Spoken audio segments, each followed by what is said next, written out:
So the second thing that I've done to conquer my chaos over the past year is continue to invest in personal development.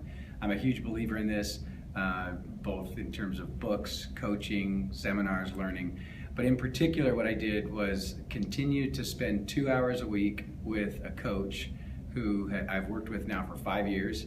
And I go to his office every Monday afternoon and spend 2 hours really just kind of processing what's been going on, slowing down the chaos that goes on every day around you as a leader and entrepreneur, and really helping me. He just helps me to see things a little differently, and sometimes that is the vital necessity that leaders need in order to get past the chaos and lead in a powerful way.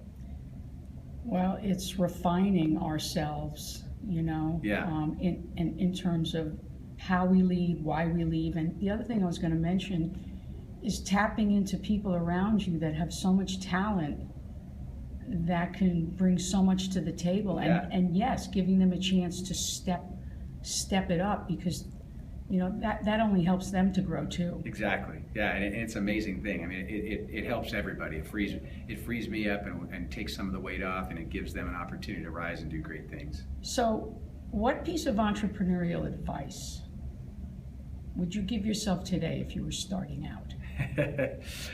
It's funny because I was talking to a friend yesterday at the conference who has gone out and started his own business in the last year. So I talked to him a year ago, and he was with a large company, and now he's on his own. And he said, someone should have told me how freaking hard this is.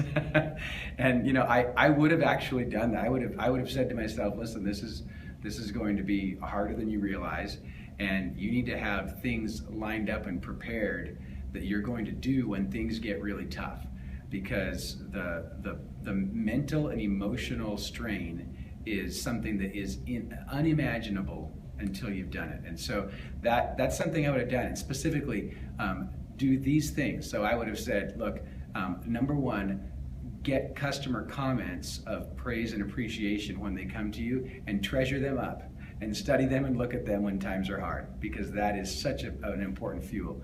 Number two, I would have said, get your favorite quotes, your favorite pieces of inspiration, and have those on hand for the times when things are tough.